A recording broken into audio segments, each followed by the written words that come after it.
Today, I'm walking through a Lagomos Hand of Hatred commander deck that turns disposable tokens into pressure, value, and inevitability. Most of the creatures in this deck are supposed to die, but that's not a downside. That's the plan. Hello, and welcome to Really Big Hat. My name is Jared, and this is Commander Crafting. From the Commander to the 99, explaining not just what, but why. This is a series all about deck building, the part of Magic that I enjoy the most, where we take the time to walk through a deck concept by concept and really dig into the thinking behind each choice. But before we get started, here's how today's video is going to work. First, I'll give a high-level overview of what this deck is trying to do and what kind of game it wants to play. Then, we'll do a deeper look at Lagomos himself and why he's such a good fit for this strategy. After that, we'll go through the deck by category. Along the way, I'll make sure every card in the list gets mentioned at least once. And towards the end, I'll do a short Goldfish to show how the deck actually plays in practice. So if you're here because you like deck building, or because you like understanding why decks are put together the way they are, you're in the right place. So, let's go over a quick overview of the deck's strategy and what it's trying to accomplish. At its core, this deck is a token-based, aristocrats-leaning Rakdos deck, but it's not trying to be a full-on combo aristocrats list. The main idea is to generate a steady stream of disposable tokens, often ones that are temporary in the first place, and then turn their deaths into incremental advantages. That might be damage, life drain, mana, cards, or board control, depending on what pieces we have in play. As for power level, this deck sits comfortably in bracket 3. It's not trying to explode out of the gate or win in the first few turns, it's built to grind. It's happiest in longer games, it doesn't mind messy boards, and it's very comfortable rebuilding after removal or board wipes. So with all that foundation in place, let's talk about the card that everything here is built around. Lagomos, Hand of Hatred. Lagomos is a 3-mana, red, black, and 1 generic legendary creature, 1/3 human shaman, and on paper, he looks fairly unassuming. He's cheap, he's not especially threatening in combat, and he's not something you build around as a traditional beater or a combo commander. His real function in the deck is to quietly set the terms for how the rest of the deck wants to function. On the surface, Lagomos does two very simple things. At the beginning of combat on your turn, he makes a 2/1 red elemental token with trample and haste, and then at the beginning of the next end step, that token gets sacrificed. Right away, that tells you something important about how this deck wants to operate. It's not just okay with its creatures dying, it expects them to. Cards like Rakdos' Forge reinforce that same idea. Creatures that show up, do their job, and then leave on their own terms. Cards like Nadir's Nightblade then can turn those deaths into value, draining the table every time one of your tokens leaves the battlefield. And Goblin Bombardment is a great example of the kind of card that turns Lagomos from sometimes useful into a real engine enabler. You can send your hasty tramplers out to attack, and even if they get blocked, you can sacrifice them in response to ping a creature or an opponent for damage.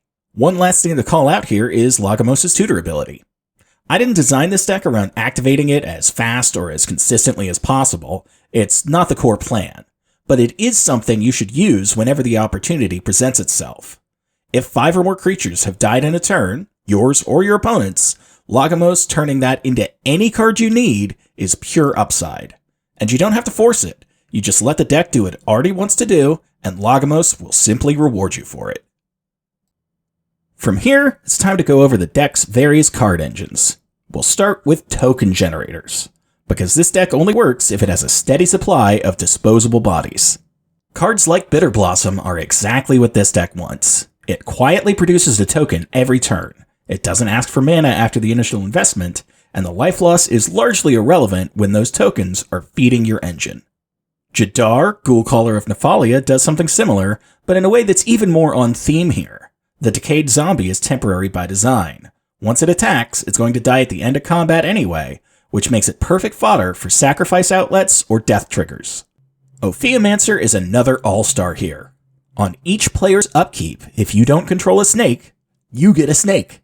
So if you have a free sack outlet on board, you can theoretically get 4 snakes every turn cycle. That kind of consistency is huge in a deck like this. Rakdos' Forge ties directly back into what we talked about with Lagomos earlier. You get a creature every combat, it can hit immediately, and then it sacrifices itself at the end step. No extra setup, no additional decisions, just clean, repeatable fuel for your engine. Totentan Swarm Piper and Krenko Mob Boss give the deck a way to scale token production differently when the board state allows it. They're less subtle, but when they stick, they can dramatically alter the way you're making tokens. Krenko can tap to create X 1/1 red goblin creatures, where X is the number of goblins you control. We don't run a crazy amount of goblins in this deck, but there are a few others that you could have on board before Krenko comes out. But either way, even if you're only making one goblin per turn with him, that's enough to benefit our engine. Of course, the thing is Krenko, so you're very likely not only going to be making one goblin every turn with him. And if he's allowed to stick around for a few turns, you can really be at a critical mass of goblins, and the rest of the table had better watch out. As for Totentans, you need to remember that he only triggers his rat tokens when non-token creatures die under your control, so you won't be getting full value out of him most of the time. Rather, his main function is to help you survive a board wipe with some rat tokens left over in the wake. Then we have some burst token makers, spells like Song of Totentans and Tempt with Vengeance.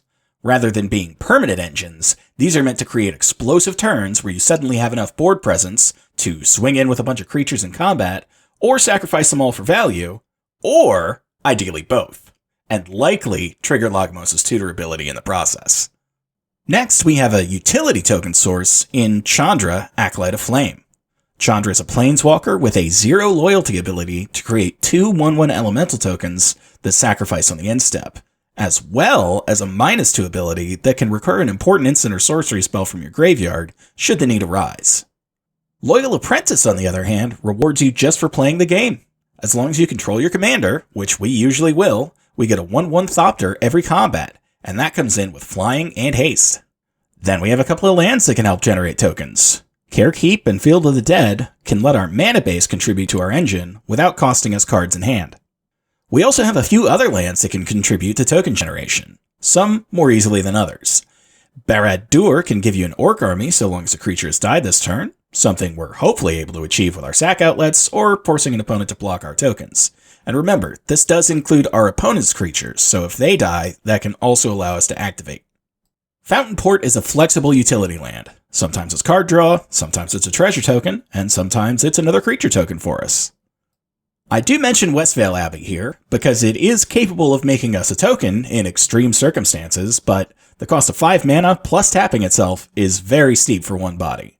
Its real use is actually as a sacrifice outlet to sacrifice 5 creatures at once and bring us a huge threat at the same time.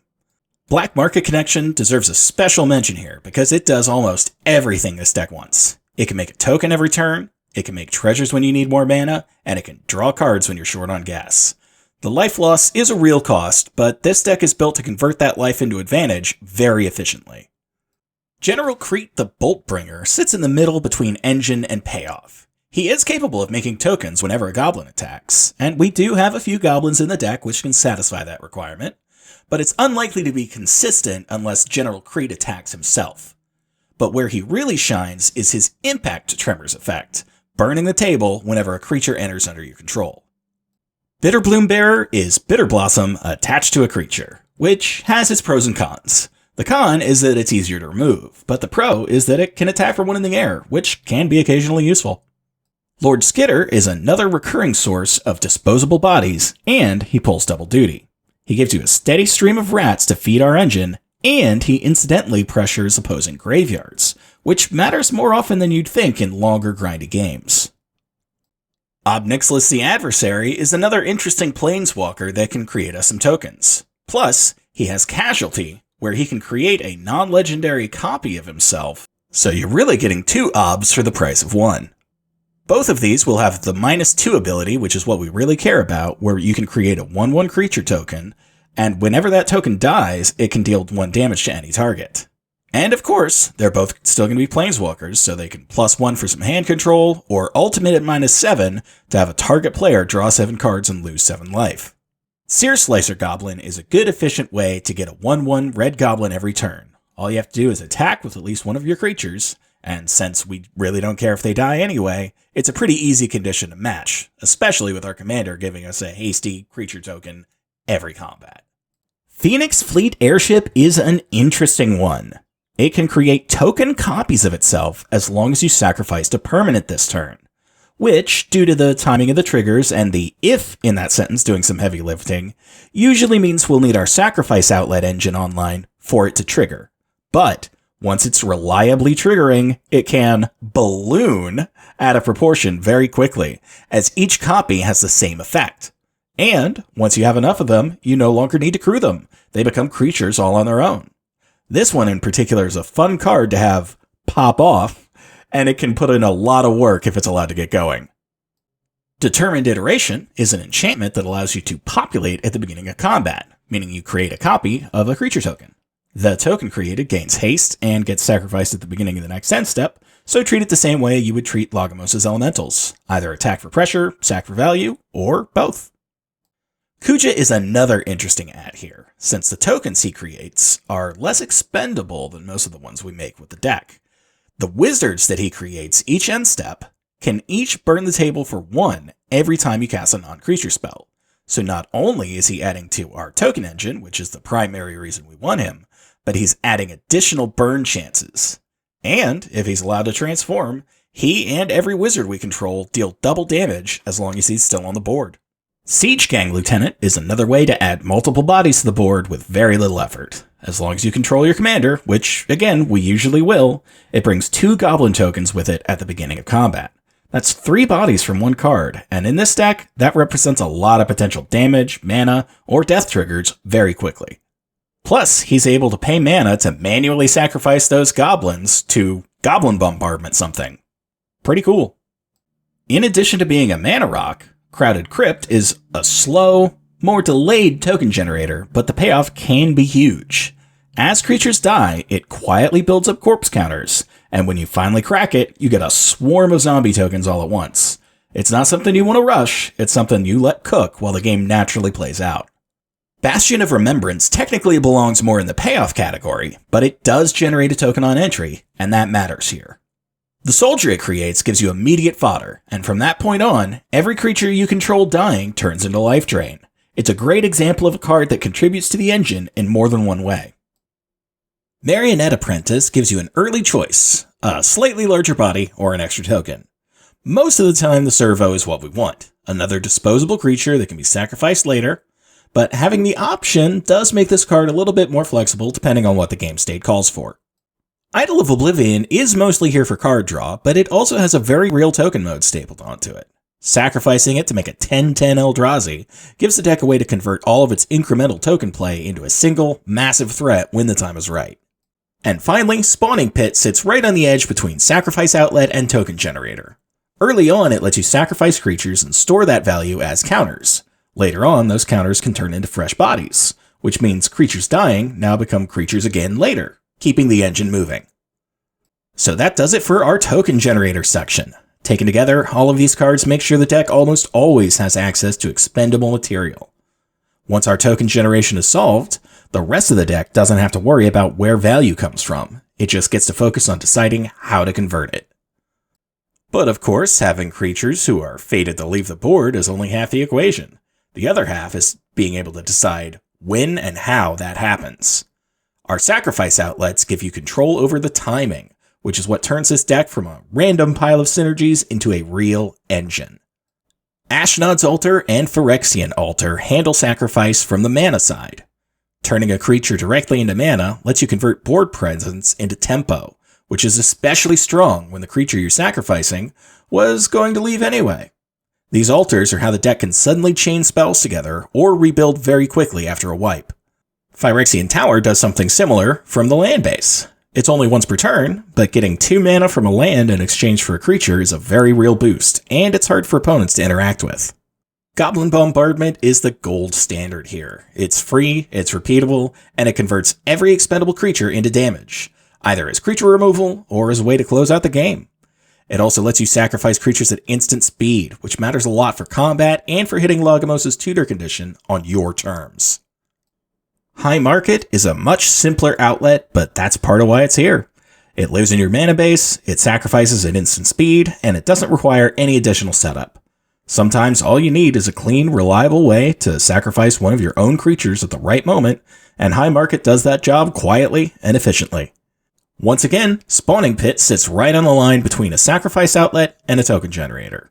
Early on, it lets you sacrifice creatures at instant speed and bank that value as counters, and then later on, those counters can turn into fresh bodies, which means the creatures you sacrifice can now become creatures again later. Warren's Soul Trader is a sacrifice outlet that doubles as resource generation. It lets you sacrifice creatures to make treasure tokens, which means every death can also help fuel future turns. It may not seem flashy at first, but it does important glue work, keeping the engine running and making sure you have the mana to actually use all of the value you're generating. On top of the repeatable outlets, the deck also runs a few one-shot sacrifice effects. Deadly Dispute and Corrupted Conviction can each turn a sacrificed creature into cards. And last but not least, and definitely something I didn't accidentally miss when I was making these slides, Phantom Train gives you another way to convert expendable bodies into stored value over time while becoming a very large threat. It's slow at first, but it plays very well in grindy games. And that about wraps things up for our sacrifice outlets. The important thing to understand is that sacrifice outlets aren't just about value, they're about agency. When you control how and when your creatures die, Lagomos becomes consistent, your payoffs become reliable, and the deck stops feeling reactive. You're no longer waiting for the things to happen, you're deciding when they do. Next up, we have our various engine payoffs. These are the effects that turn our two previous categories into pure gas, rewarding us for doing what our deck already wants to do, summon and sacrifice creatures. First up, here's a trio of drain effects. Every time one of your creatures dies, whether you've sacrificed it or whether it's died in combat or through other means, these cards turn that death into life loss for your opponents and life gain for you. These effects are one of the main ways this deck closes out games. You don't need to attack with everything or assemble a combo. You just let this engine run, and life totals will start ticking down all on their own. Of special note to call out here is Nadir's Nightblade. It specifically cares about tokens leaving rather than creatures dying. And the thing is, it doesn't just care about creature tokens, it cares about any tokens. So if you have a bunch of, say, treasure tokens from cards like Warren's Soul Trader, or a few I'll mention in a moment, those can also turn into immediate drain for cracking those treasures. Another good drain effect is Bastion of Remembrance, and it comes with an added bonus of having a 1/1 soldier upon entry. Up next is a bit of a different reward for our creatures dying, Pitiless Plunderer. He turns every creature that dies under your control into a treasure token, an excellent way to suddenly jump ahead on mana. Mahadi Emporium Master turns any of your turns where creatures die, either yours or your opponent's, into treasure tokens at the end step for each creature that died. This can wind up double or even triple dipping with Warren's Soul Trader and Pitiless Plunderer, creating a massive pile of treasures very quickly. Sir Conrad takes the death payoff idea and scales it up. He cares about creatures dying, creatures leaving graveyards, and creatures entering graveyards from anywhere other than the battlefield, which means in a deck like this, he triggers a lot. He turns normal engine turns into real damage, and board wipes into massive life loss for the table. Anytime Sir Conrad sticks around, the deck's clock speeds up dramatically. Up next, we're going to talk about 3 cards at once again because they have very similar effects. Not all of the damage in this deck comes from creatures dying. Some of it comes from creatures entering. Impact Tremors, General Crete the Boltbringer, and Weftstalker Ardent all deal 1 damage when a creature enters the battlefield under your control. And Weftstalker Ardent extends that to artifacts as well, which does include treasure tokens, so it can synergize with the treasure token engine as well as the creature entering engine. All of these effects add another angle where we're dealing consistent damage. If we're getting damage every time a creature enters, and getting value from sacrificing that creature on the way out, we're really double dipping. Much like Weftstalker Ardent, Marionette Apprentice also ties the creature plan and the treasure plan together, only it cares about creatures or artifacts entering the graveyard.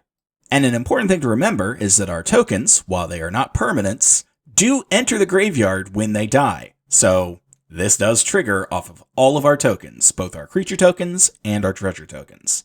And one more important thing to remember about Marionette Apprentice is that it doesn't only care about tokens. If any of your creature or artifacts hit the graveyard, its effect will trigger. So if one of your mana rocks gets blown up, that's a damage. Up next, we have one of the meanest cards in this deck, and what I would consider an honorary game changer for this deck specifically. Grave Pact is where creature deaths stop being just value and start being control. Once this is in play, every one of your creatures that dies forces your opponents to sacrifice a creature of their own. Suddenly, even your smallest tokens represent removal spells, and opponents are punished for trying to interact with your board. This is why I consider this an unofficial game changer when it's played in this deck.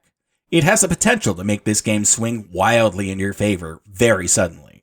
It won't win outright by itself, but it can certainly set the stage for you to accelerate to a win while your opponents are having trouble keeping creatures on their board. Morbid Opportunist turns any creature death, not just yours, into card draw. He only triggers once each turn, but in theory, he could potentially draw you 4 cards per turn cycle if a creature is dying during every player's turn. And last but not least for the engine payoffs is Venerated Stormslinger. This is another one that I just somehow missed when I was setting the slides together, and it's another drain effect. Whenever this creature or another creature you control dies, each opponent loses 1 life and you gain 1 life. Up next, jumping categories, these are your finishers and your miscellaneous pressure cards. First up is Exsanguinate. Exsanguinate is the cleanest finisher in the deck. By the time you're casting it, you've usually turned a lot of creatures into mana, treasures, or incremental value. Exsanguinate turns all of that into one decisive life swing. Doesn't care about board state, it scales naturally with the length of the game, and it ends games without requiring you to overextend. Carter Doomscourge is more of a pressure valve than a traditional finisher. Forcing combat buys you time, clears up opposing boards, and redirects pressure away from you.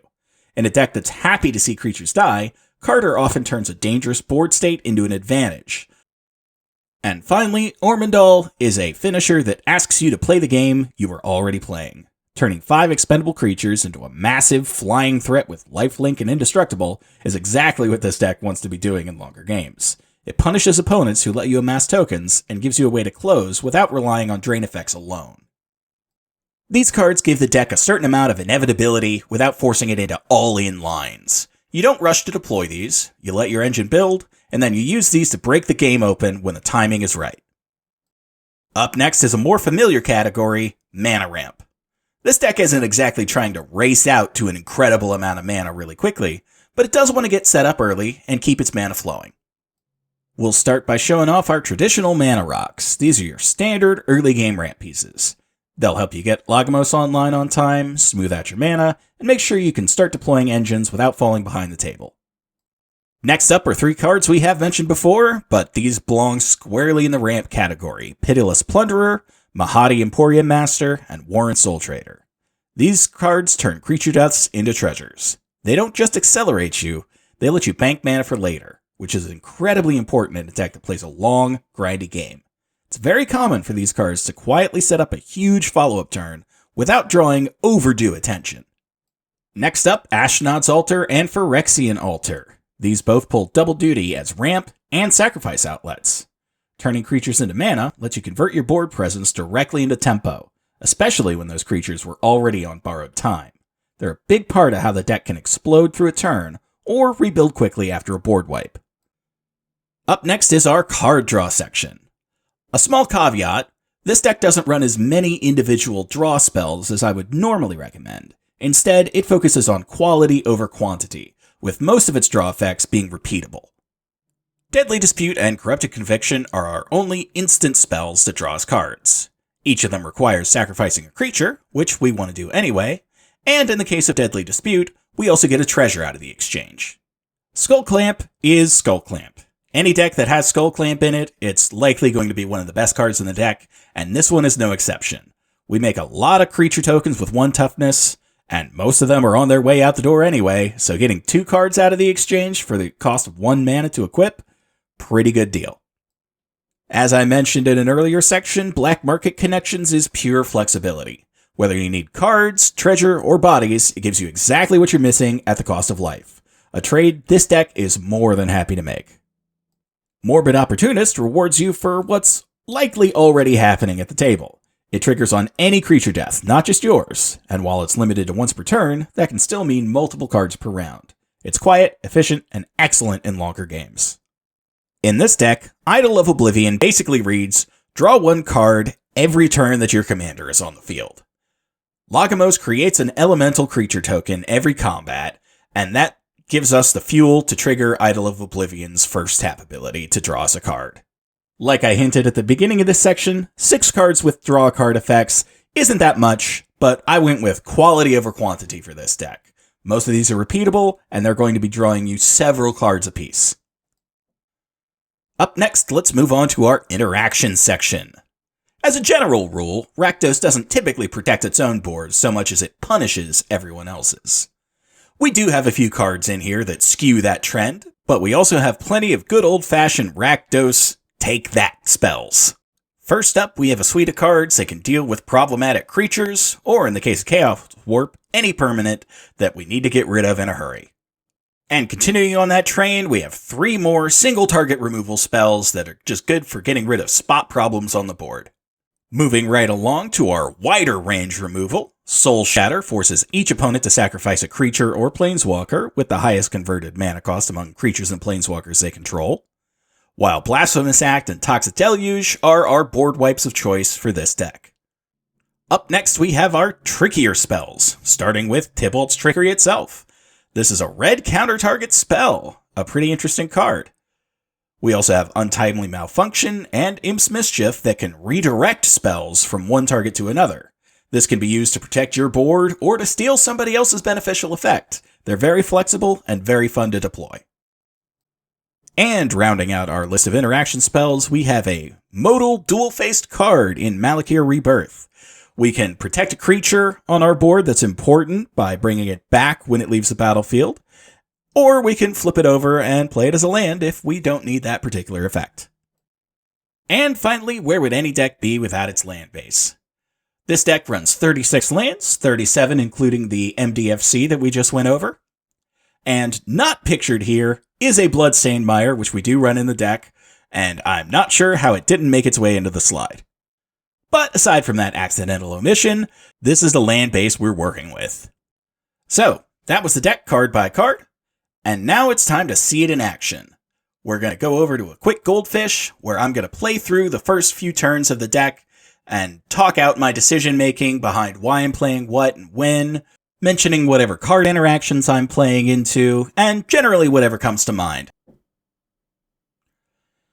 Okay, so here we are in Tabletop Simulator, which is what I'm going to be using to Goldfish, and let's go ahead and get right into things. So I'll just hit this to draw 7, and let's see what we get. We got a Bitter Blossom, Grave Pact, a Swamp, Tempt with Vengeance, Black Market Connections, Chandra, and a Spawning Pit. That is a 1-lander. We ship those. Okay, that's more playable. We got 3 lands. So let's go ahead and get this. No, 4. Yep. Sokotan, Taknuma, Swamp Mountain. Okay. So we don't have any super solid early plays, but we should be in pretty good shape, actually. So let's go ahead and get this started. So we will go ahead and draw for turn. Oh, that's always nice. We'll put down a swamp, and we'll pass. Turn 2, go ahead and draw. Crowded Crypt, that's a mana rock. That's pretty good. We'll go ahead and put down a mountain here, and we will bring out our Loyal Apprentice. So at the beginning of combat, when we have our commander out, we'll get a Thopter. That's pretty cool. But it won't be happening this turn. Anyway, we will go ahead and untap, and we will draw for turn. That's another swamp. That's good for me. We will go ahead and tap out for Lagomos. Then we're going to go ahead and get a couple of tokens here. We will get a Lagomos Elemental, and we will get a Thopter. It is just 1 Thopter, right? Yeah, I'm thinking of Siege Gang Lieutenant gives you 2 goblins. That's the one I'm thinking of. Yep. So when combat starts, we're getting an Elemental, 2/1 that we can swing, and a Thopter, which I do believe comes in with haste.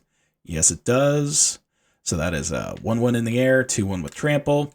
That's not bad. Starting a clock. Anyway, we'll go ahead and set those off to the side here. We'll be using them a couple of times. Well, actually, we'll just set the elemental off to the side. The Thopter sticks around. Yeah, it doesn't get sacrificed until we want it to be sacrificed. Hopefully we get a good outlet going. Well, we do have a Phantom Train in hand, so that's pretty cool. So let's go ahead and untap. We will draw. We're going to go ahead and put Takanuma down as a land. And you know what? Let's go ahead and bring out that Phantom Train. So that is boop, boop, boop, boop. 1, 2, 3, 4. Bring out a Phantom Train. Now this one is actually really cool. I'm going to zoom in on it here so you can see really well. We sacrifice another artifact or creature. That's instant speed whenever we want. We put a 1/1 counter on this vehicle. It becomes a spirit artifact creature in addition to its other types until end of turn. So you don't actually crew this vehicle, you sacrifice something to turn it into a creature until the end of turn. But you can sacrifice as many things as you want, and it's going to keep getting 1/1s. And with as many disposable creatures as this deck makes, that's very cool. Very cool for us. So anyway, combat would go as it usually goes. We would make our elemental here. We would make another Thopter. So let's go ahead and clone that bad boy. And then we could sacrifice the elemental to the Phantom Train before or after attacking with it. Like if we attack with it and nobody blocks, that's 2 free damage. If they do decide to block and it's about to die, we can just say, actually in response, we're going to go ahead and sack it to the Phantom Train here. Phantom Train will get a +1/+1. Let's go ahead and boop, boop. It's upside down. There we go. And now we do have 2 Thopters. Both of those are 1/1 flyers with haste. So, getting in for some good damage already. And the Phantom Train is just going to sit here doing its thing. We could block with it on an opponent's turn by sacking one of these Thopters if we need, and it'll get even bigger every time.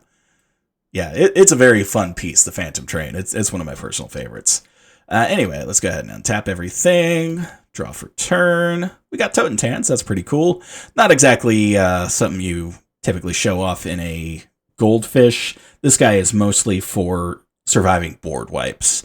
So, like, if we had a Blasphemous Act or something in hand, we could throw down Totentans, do whatever sacrifices we want, and then throw down a Blasphemous Act, blow up everything, and then get some rats for every non-token that got. But anyway, what I'm actually going to do here, since we do only have the 1 land, we're going to play Sokenzan as a land. We're going to go ahead and tap 3 to bring out our Crowded Crypt. This is another interesting one. It is a 3-mana rock that taps for black, and it costs black to bring out, so it doesn't really help you fix if you're missing black. But whenever a creature we control dies, it gets a corpse counter, and then for 4 and 2 black, we can tap it, sacrifice it, and get 2/2 black zombies for each corpse counter on it. They do have Decayed, but that can add up really fast. So we'll go ahead and from here, Skitter is a 3 CMC, so we'll go ahead and bring him out as well. Boopity-boop-bitty-boop. And that's going to get us a rat every combat as well. So, and then every time a rat enters, we're going to be able to exile a card from an opponent's graveyard. That's an underrated effect. If somebody's running a graveyard deck and they've got something scary in there that you don't want them to reanimate, every combat, you're going to be able to get rid of something. So, let's go ahead and go to combat, see what that looks like. We get an elemental. We go ahead and clone another Thopter.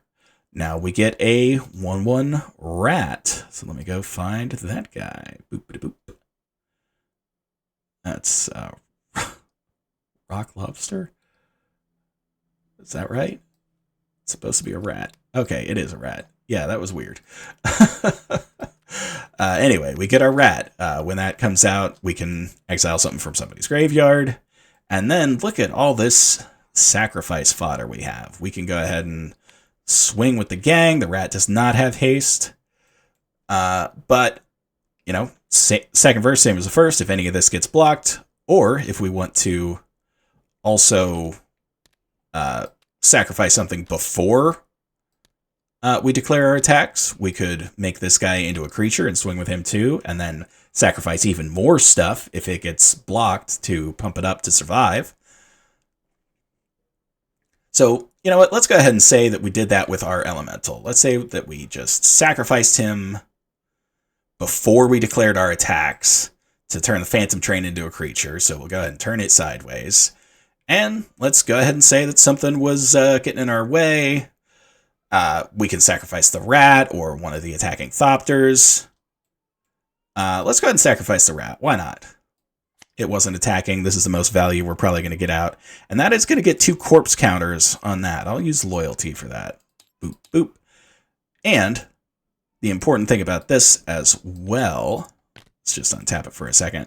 It's whenever a creature we control dies. That doesn't only mean when we sacrifice. That means if somebody, casts a board wipe or, just targeted removal, we're getting corpse counters every time that happens. And honestly, this is as far as I would usually Goldfish if I were doing this just to test a deck on my own. This was the first, 5 turns or so, and we've got our engine online. We're doing a lot of cool stuff. We can go ahead and untap, see what we draw, if it's anything spicy. It's a swamp. Yeah, we can go ahead and bring out General Crete, which is going to be an Impact Tremors effect, and get tokens whenever goblins attack, so that's even more incremental damage. Now every combat, we're doing 3 damage just right off the bat from the Impact Tremors of the Elemental, the Rat, and the Thopter. We do have Totentans that we could bring out as a form of defense. I'm pretty sure we can bring out both of these. Yep, they're both 3s. Boop, boop. Oops. Boop, boop, boop. Boop, boop, boop. And we still have this. And yeah, this is a really good place for the deck to be on turn 6. We're generating 3 tokens a turn. We have a sacrifice outlet that we're turning into a very big creature that could be very deadly to somebody. We have 2 backup plans right now. Totentans is going to replace any of these non-tokens that die with rats, and then our Crowded Crypt down here can, spend 6, which we now have, and tap to bring out as many 2/2 zombies as it has corpse counters, and assuming that we get all of our creatures to go, and then everything gets blown up on an opponent's turn, that would be, what do we have? 1, 2, 3, 4, 5, 6, 7, 8, 9, and then it would be 10, 11, 12 more, so that would be 14 2/2 zombies that we could bring out next turn, even if we get board wipe from here. Plus, we'd have a handful of 1/1 rats from Totentans after the board wipe. So, yeah, pretty good place to be, and I'm going to call that a successful Goldfish. So the last thing to cover here are our other options. These are all of the cards that could go in the deck for various reasons, and I do have them labeled by category here. I'm not going to go into any exceptional detail here, except to say that there are obviously always other ways that you can go with a deck. Some of these are going to double down on what we already have. Some of them are going to add some new play patterns, and you can look up and test these cards as you want. This is more if you're actually building the deck. This is to look up and be like, do I want to go this way with it? Do I want to go that way with it? These are just a good list of cards to consider and really get in mind what your version of the deck wants to look like. And so if you've watched this far, seriously, thank you so much. I would love to hear down in the comments if you liked the video, if you've ever piloted a deck like this, what kind of changes you would make to this list, anything you want to talk about, I'd love to hear. And if you could also like the video and subscribe, that would also mean a lot to me. I would really appreciate it. So until the next video, I've been Jared, this is Really Big Hat, and I will see you next time.